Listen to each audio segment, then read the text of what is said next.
गुरु आए, गुरु पाए, दिल पाए, दिल हर्षाए। गुरुदेव क्या कह रहे हैं हमको? क्यों भाई, क्यों हर्षाए?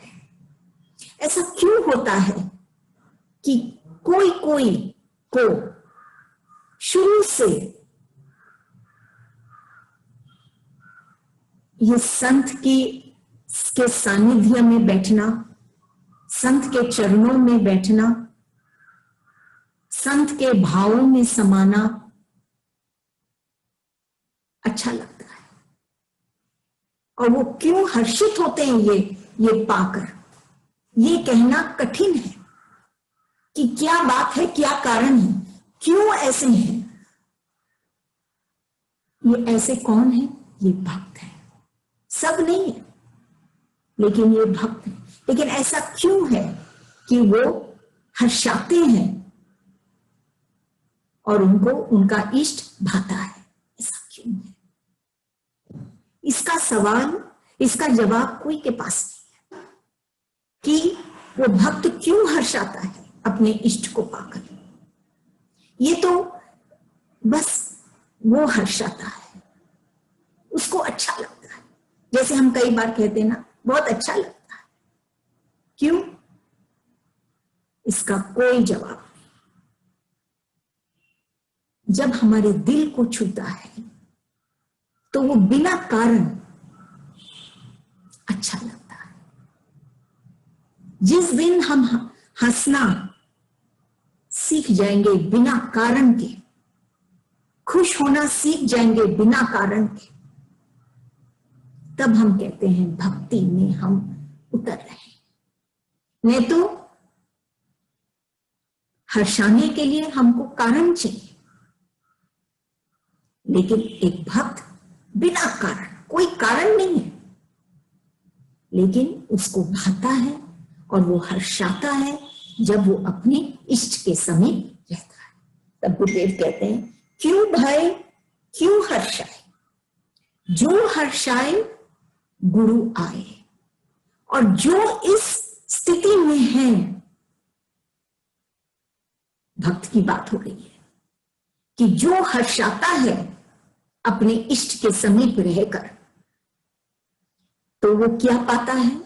वो उसके पास गुरु आते हैं। गुरु आया, पूरी गुरु मिल गया, वो बहुत अच्छी बात है। लेकिन बात तभी बनती है जब एक भक्त गुरु से मिलता है, तब वो गुरु को पाता है। तब बोलते हैं गुरु आए और गुरु पाए। पहले तो मिले गुरु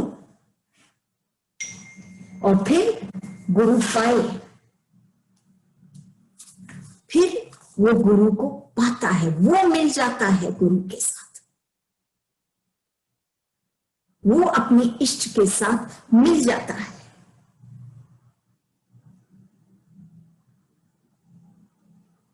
फिर कहते हैं गुरुदेव, जब गुरु पाए मतलब वो जब मिल गया गुरु से, फिर दिल पाए, दिल हर्षाए।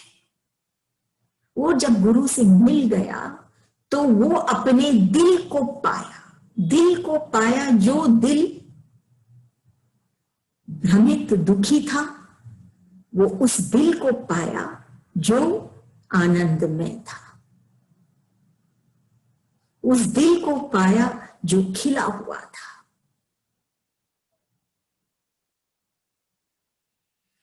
देखिए, फूल बारिश में ही उगते हैं, खिलते हैं, तूफान में नहीं। इसीलिए ऐसे ही जब वो दिल मिलता है गुरु के साथ, तो वो उसकी कृपा की, उसके प्रेम की बारिश में भीग जाता है और वो खिलता है। तूफानों में तो सब कुछ अस्त व्यस्त हो जाता है।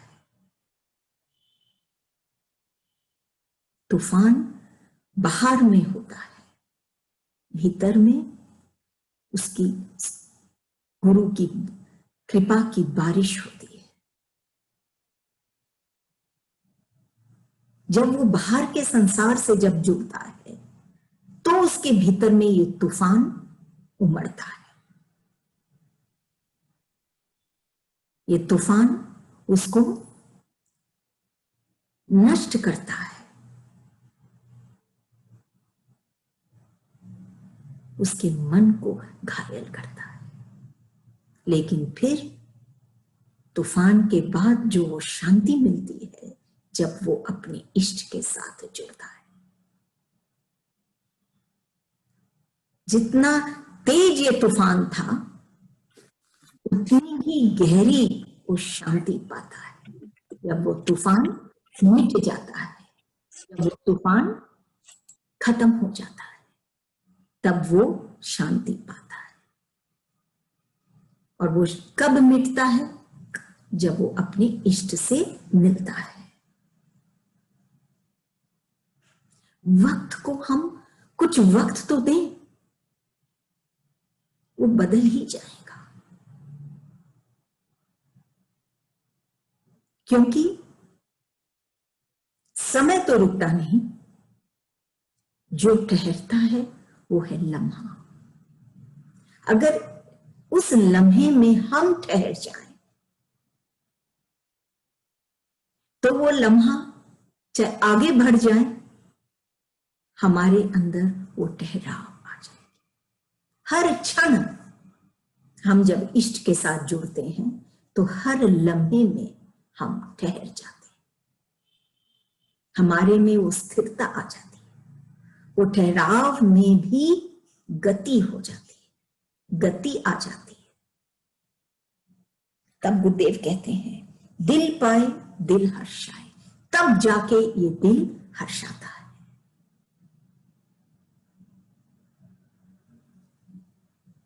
अगर हम ऐसे ही बैठ के सोचें इस सागर के बारे में, सिर्फ अपने मन में अगर हम ख्याल लाएं ये सागर के बारे में, सागर को हम देखें हमारे ख्यालों में, तो हमको क्या छूता है? वो सागर की लहरें छूती हैं। कि जब हम सागर के बारे में जब हम सोचते हैं तो वो लहरें हमको छूती है। जब हम कांटों के बारे में अगर हम सोचते हैं कैसे हैं ये कांटे, तो हमको क्या छूती है? वो फूल। कि ये कांटे तो हैं लेकिन फूल भी तो साथ में है। तो जब हम कांटों को याद करते हैं तो ये फूल हमको छूते हैं। जब हम खुले आसमान को देखते हैं तो ये तारे हमको छूते हैं, तारों का ख्याल आता है। ऐसे ही जब वो भक्त अपने दिल को देखता है, अपने दिल में समाता है, तो उसको उसका इष्ट, उसका प्रभु, उसका सतगुरु, उसका ईश्वर उसको छूता है। और जब वो ईश्वर, जब वो सतगुरु उसको छूता है, तब जाके वो दिल हर्षता है, खिलता है। तब सतगुरु कहते हैं, क्यों हुआ ये? शुरू से अगर हम लें तो सतगुरु ये लिखते हैं, क्यों भाया उसको ये गुरु के पास जाना? गुरु क्यों भाए उसको? क्यों वो हर्षने लगा? इस भाव से पता नहीं, लेकिन जब वो हर्षने लगा तो वो जरूर गुरु से मिला। और मिला ही नहीं, वो गुरु को पाया, मतलब खुद भी मिला। सिर्फ गुरु ही नहीं मिले, वो खुद भी गुरु से मिला। और मिला तब उसके दिल में वो गुरु छुआ, उसके दिल को गुरु ने छुआ। तब वो हर्षाया और तब वो खिला। ये पूरी वाणी भक्ति की बात है और एक भक्त की स्थिति। इस स्वतः ही उसके अंदर ये भाव है कि मुझे इष्ट को पाना है और मुझे हर्षाना है, और वो हर्षने लग जाता है जब कभी भी वो अपने गुरु से मिलता है। ये है भक्ति, स्वतः होता है। बाहर में हम कितने कार्य क्यों न कर लें भक्ति के, लेकिन ये भाव स्वतः उसके अंदर, एक भक्त के अंदर उत्पन्न होते हैं, कार्यों से नहीं, स्वतः ही उत्पन्न होते हैं। अगली वाणी 110।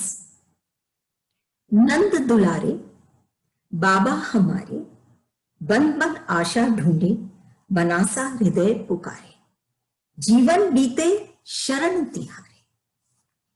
नंद दुलारे बाबा हमारे, हमारे गुरुदेव और उनके बाबा। एक क्या रिश्ता था, प्रेम का, अटूट प्रेम का, शाश्वत प्रेम का। ऐसा एक रिश्ता कि जब एक कोई भक्त अपने बाबा को, अपने गुरु को जो पाता है तो क्या होता है। एक भक्त जब अपने इष्ट को पाता है तो क्या होता है। बन बन आशा ढूंढे, बनासा हृदय पुकारे। एक और भक्त मां बनासा, बन बन ढूंढे, आशा ढूंढे कि संसार में जब वो भक्त वो आशा, वो प्रेम को नहीं पाता है, जब वो भक्त नहीं पाता है, तब वो अपने इष्ट को पुकारता है। और बनासा हृदय पुकारे, कैसे पुकारता है, अपने हृदय से पुकारता है। तब वो अपने हृदय से अपने इष्ट को पुकारता है, क्योंकि वो हृदय से पुकारता है। वो भक्त वो उससे मिलता चला जाता है। अगर बाहर से खाली अगर उसकी पुकार होती, सिर्फ बात ही होता या कोई कार्य ही होता, कोई अनुष्ठान, कोई पूजा, कोई यही सब होता, तो जैसे वो खत्म होता वैसे वो भाव भी खत्म हो जाते। लेकिन यहां पर जो गुरुदेव लिखे हैं, बनासा हृदय पुकारे, हृदय से पुकारे।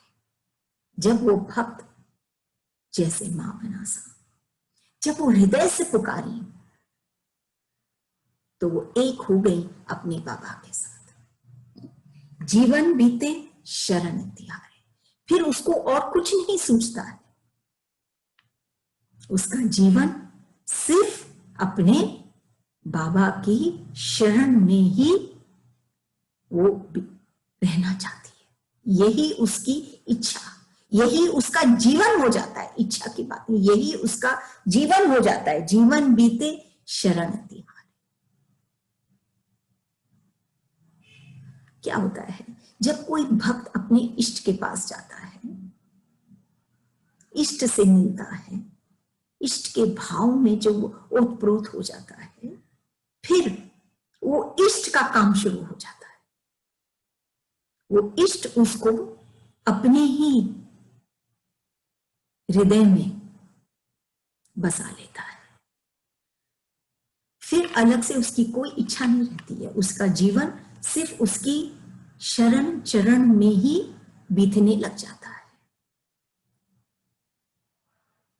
ये ऐसी स्थिति है कि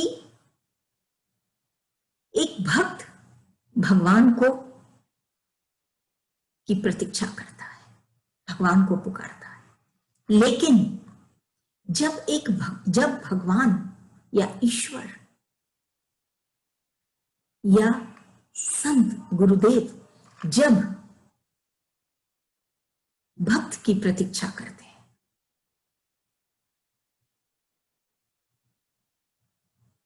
ये नहीं कि वो भक्त चाहता है भगवान को, वो तो चाहता ही है, लेकिन जब भगवान भक्त की प्रतीक्षा करने लग जाते तो वो स्थिति कुछ और होती है।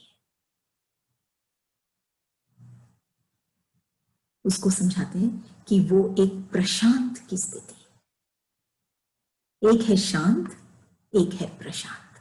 प्रशांत की स्थिति ऐसी स्थिति है जहां वो भक्त पूर्णता से मिट गया है और अपने इष्ट में ही मिल गया है। वो है प्रशांत की अवस्था।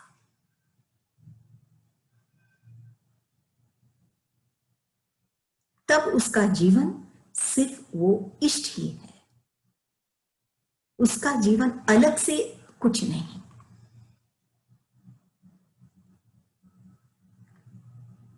वो शांति से भी एक ऊंची अवस्था, प्रशांत की अवस्था में स्थित है। ऐसा भक्त जो विशेष है, जिसके लिए इष्ट खुद चाहते हैं कि वो वो खुद इंतजार करते हैं, वो खुद जुड़ना चाहते हैं, वो खुद समा जाना चाहते हैं। ऐसे भक्त के साथ, ऐसे खास विशेष भक्त के साथ, तब वो भक्त प्रशांत की अवस्था में आ जाता है। शांति तो है, लेकिन शांति जहां रहेगी कभी कभी अशांति भी आएगी। लेकिन जब वो प्रशांत की अवस्था में जाता है तो वो मिट जाता है। तब कोई बदलना नहीं, वो इष्ट के ही का ही हो जाता है। इसमें गुरुदेव यही कह रहे हैं, नंद दुलारे बाबा हमारे। वो अपने बाबा को बोल रहे हैं, नंद दुलारे बाबा हमारे। गुरुदेव कह रहे हैं, बन बन आशा ढूंढे अनासा हृदय पुकारे, जीवन बीते शरण तिहारे। कि ये भक्तों की जो बात है, गुरुदेव की, मां बनासा की, वो सब अपने इष्ट की के शरण में वो अपना जीवन बिता रहे हैं और बिताना चाहते हैं। क्योंकि बाहर में जो वो शांति तो मिल जाएगी, लेकिन वो जो प्रशांत की अवस्था है वो तो उनको सिर्फ अपने बाबा के चरण में ही, शरण में ही मिलेगी।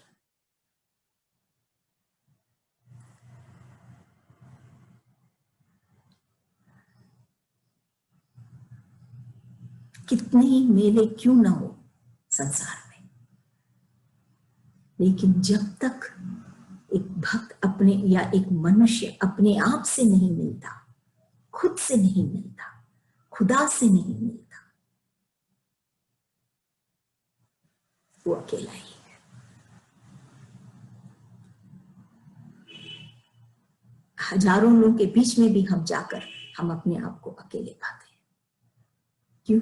क्योंकि हम अपने इष्ट से नहीं मिले, अपने प्रेमी से नहीं। उससे मिलते ही पता नहीं क्या कोई मैजिक जैसे हम अपने आप को भरा हुआ पाते हैं, शुष्क नहीं पाते, रस से भरे पाते हैं। तब हम अपने आप को जानने लग जाते हैं और हम अकेले नहीं रहते। अगली वाणी 111 111। तेरी मेहरबानी ये बानी, तेरी कदरदानी ये बानी, नहीं परेशानी ये बानी। वाणी, जब कोई प्रेम से सना हो, जिसके भीतर सिर्फ सबके हित की बात हो, जो खुद अभावों से, विकारों से परे हो,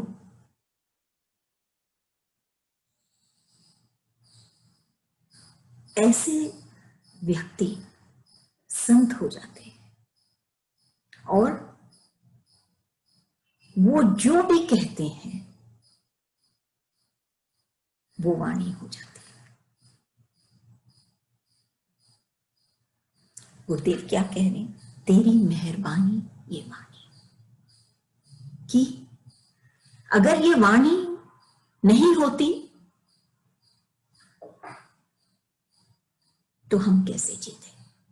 अगर ये संत की वाणी नहीं होती तो हम मुरझा जाते। उनकी वाणी में वो ताकत है कि बुझे दिए को वो फिर से जला देते।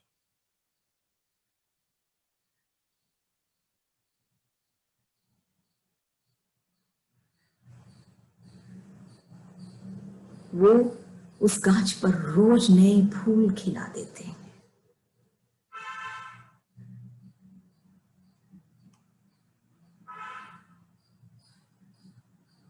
उनमें वो बात है। संत कौन है? संत अपने आप में प्रतिष्ठित है। समाज में वो प्रतिष्ठित हो या न हो कोई फर्क नहीं पड़ता, लेकिन वो अपने आप में प्रतिष्ठित है, ये जरूरी है। नहीं तो प्राय हम पाते हैं कि हम बिखरे हुए हैं, हम अपने आप में प्रतिष्ठित नहीं है, हम बेचैन हैं, हम बिखरे हैं, हम चंचल हैं।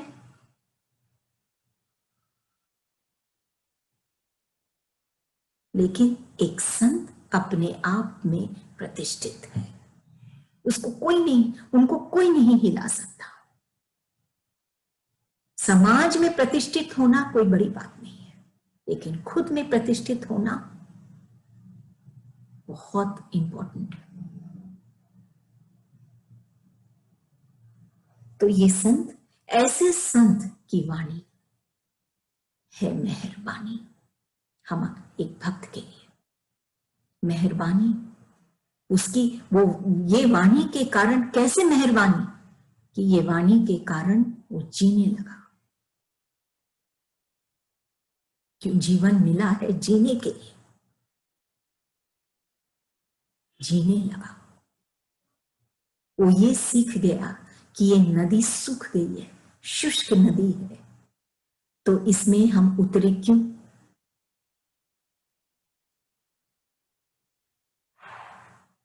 ये फर्क जानने लगे।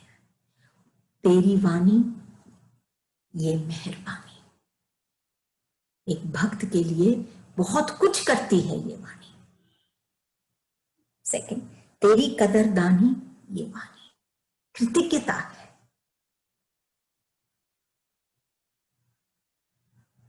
ये वाणी नहीं होती तो ये भक्ति नहीं होता। वो संसार में इधर उधर भटक रहा होता, वो प्रतिष्ठित कहां होता अपने आप में। अगर मोती पानी है तो समुद्र की लंबाई नहीं, समुद्र की गहराई को मापना होगा। जब वो गहराई में जाएगा, उतरेगा, तो मोती मिलेंगे। नहीं तो समुद्र की लंबाई को मापने जाएगा, हो सकता है बहुत असीम है, लेकिन वो मोती तो तभी पाएगा जब वो गहराई में उतरेगा। तो ये गहराई में उतरना, ये तेरी वाणी की मेहरबानी। तू ना होता तो हम एक भक्त सिर्फ लंबाई मापता रहता, गहराई में नहीं उतर पाता। गहराई में उतरना, अपने ही हृदय में उतरना, संसार की लंबाई को नहीं मापना, खुद में ही उतर जाना।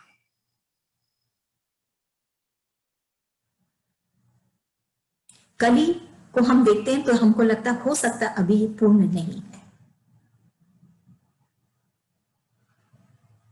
लेकिन वो खिलना चाहती है। बहना चाहती है और खिली जाती है।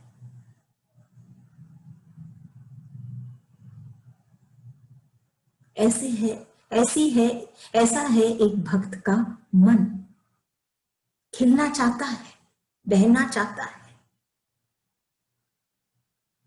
और ये पॉसिबल होता है कब? जब संत की वाणी पाता है। संत की वाणी को सिर्फ वो श्रवण सुनता ही नहीं है, लेकिन भीतर में उसके दिल के तार को जब वो वाणियां छेड़ने लग जाती है, तब वो भक्त कहता है, तेरी वाणी मेहरबानी, मैं कृतज्ञ हो गया हूं तेरी वाणी पाकर। नहीं परेशानी ये वाणी, अब कोई परेशानी नहीं। ये वाणी के कारण अब मेरे जीवन में कोई परेशानी नहीं। कभी तो हमको कहना पड़ेगा ये, और ये हिम्मत हमको तभी मिलता है जब हम संत की वाणी सुनते हैं। ये वाणी बहुत इंपॉर्टेंट है हमारे लिए,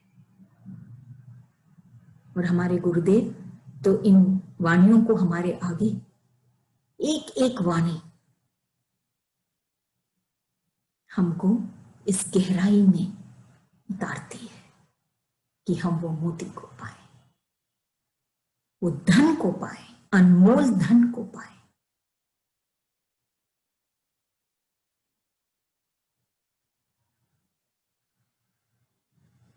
जानबूझ के हम गुनाह नहीं करें, क्योंकि गुनाह तो हो जाता है, कोई बात नहीं। लेकिन अगर हम जानते हैं कि ये करना गुनाह है और फिर भी हम उसे करते हैं, तो हम कहते हैं कि हम गुनाह किए।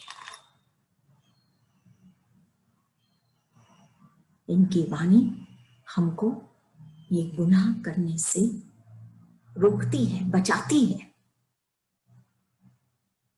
ऐसा है गुरु की वाणी। तेरी मेहरबानी ये वाणी, तेरी कदरदानी ये वाणी, नहीं परेशानी ये वाणी। सारी वाणी संत की वाणी पर है कि कितना वो महत्वपूर्ण है वो भक्त के लिए। बिना उस वाणी के वो इस संसार के सागर में, भव सागर में एक कागज की नैया में बैठ के वो निकलना चाहता है, डूब ही जाएगा। लेकिन ये वाणी के कारण अब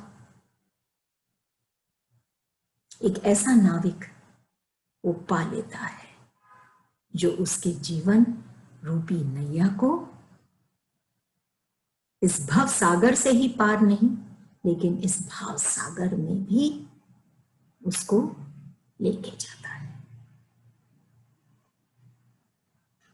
नहीं परेशानी ये पानी, अब उसका जीवन सुंदर और खिलने लगा ये पानी के कारण।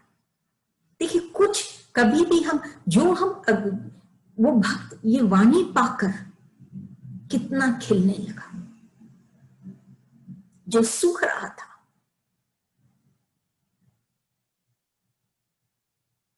वो अब असली सुख को पाने लगा, असली धन को पाने लगा, जानने लगा, जीने लगा। अगली वाणी 112 भक्ति की। मेरे बाबा ने मेरी बात मान ली, मेरे दिल की सही बात जानी। मेरे बाबा ने मेरी बात मान ली।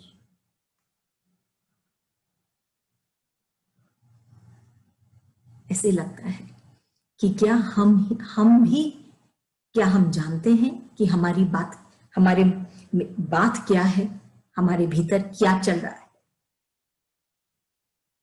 शायद हम खुद भी नहीं जानते।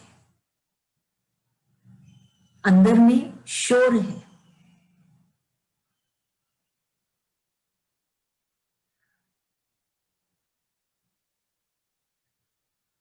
लेकिन मेरे बाबा ने मेरी बात मान ली। जब हम अपने बाबा के पास जाते हैं, अपने प्रेमी के पास जाते हैं, तो वो समझ जाते हैं कि हमारे भीतर क्या चल रहा है। वो जान जाते हैं कि क्या है, वो क्या है ये कंफ्यूजन हमारे भीतर। हो सकता है कोई इच्छा हो सकता है सिर्फ कंफ्यूजन हो सकता है हमारे मन में जो बात है वो क्लियर है, क्लैरिटी है उसमें। जो भी है, इसमें गुरुदेव नहीं बता रहे क्या है, खाली ये कहते हैं मेरे बाबा ने मेरी बात मान ली कि मेरे दिल में जो बात थी, स्थूल की हो, कोई स्थूल की बात हो, सूक्ष्म की बात हो, जो भी हो, मेरे बाबा ने मान ली, वो जान गए, वो मान ली वो बात। मान ली मतलब वो जान गए और वो हमको वो देना चाहते हैं। अलग बात है कि हम जो लेके जाते हैं अपने बाबा के पास, वो वैसे ही हमको देना चाहते हैं, वो ही हमको देना चाहते हैं। ये बात ठीक है, लेकिन मेरे दिल की सही बात जान ली। जब ये आती है, ये बात जब आता है, सेकंड लाइन जो है, मेरे दिल की सही बात जान ली, वो देना चाहते हैं, ये बात सही है, लेकिन वो बाबा हमारे दिल की सही बात को जानते हैं। सिर्फ बात ही नहीं, हो सकता है हम मांग रहे हैं कुछ, हो सकता है हम कह रहे हैं कुछ, हो सकता है हम चाहते हैं कुछ, वो बात भी वो मानते हैं, लेकिन वो हमारी सही बात को भी जानते हैं कि ये मांग तो रही है ये, लेकिन इसको असल में ये चाहिए। शायद हम भी नहीं जानते कि हमको क्या चाहिए, लेकिन यही तो बात है, जब हम गुरु के पास जाते हैं तो वो जान जाते हैं कि क्या हमारे मन में और क्या सही बात है, और वही बात वो, वही चीज वो हमको दे देते हैं। क्या चीज? सूक्ष्म का ये जो शांति है, आनंद है, ये दे देते हैं। वो परख लेते हैं कि हाँ ये बात है, लेकिन ये भी दे देते हैं, लेकिन सही बात को भी जान लेते हैं।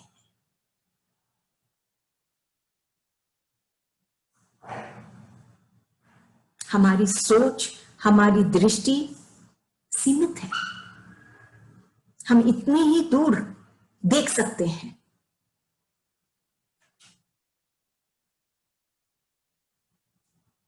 लेकिन इष्ट जानता है कि हमारे लिए क्या अच्छा है। वो दूर तक देख सकता है कि अगर ये इसको मिलेगा, जो सही चीज है, सही बात है, तो इसका जीवन खिल उठेगा। तो वो दे तो देते हैं, हमारे मन में जो बात है वो मान तो लेते हैं, लेकिन वो सही बात को जान भी लेते हैं, वो जान भी लेते हैं।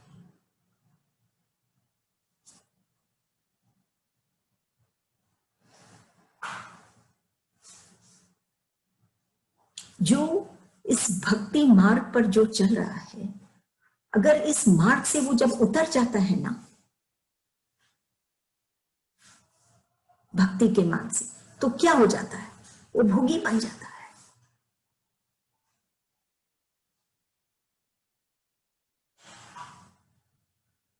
जो भक्त है, जब वो उसका जब पतन होने लग जाता है, तो वो भोगी बन जाता है। और जो ज्ञान के मार्ग पे जो चलता है, उधर से अगर उसका पतन हो जाता है, तो वो नास्तिक बन जाता है। क्योंकि ज्ञान उसको यही सिखाता है कि भगवान है, भगवान को जानने लग जाता है। लेकिन अगर वहां से वो उतर गया तो वो नास्तिक हो गया। ऐसे ही जो योग के मार्ग से, कर्म योग के मार्ग से जो उतर गया वो क्या हो जाता है? रोगी हो जाता है। उसके तन में वो शक्ति नहीं रहती है। तो गुरुदेव क्या कह रहे हैं? तो ऐसे ही होता है, भक्ति मार्ग में भी हो सकता है, ज्ञान मार्ग में भी, और कर्म के मार्ग में भी आदमी का पतन हो सकता है। लेकिन जब हम अपने सदगुरु के पास जाते हैं, इष्ट के पास जाते हैं, गुरु के पास जाते हैं, तो वो जान लेते हैं और हमारा पतन नहीं होने देते।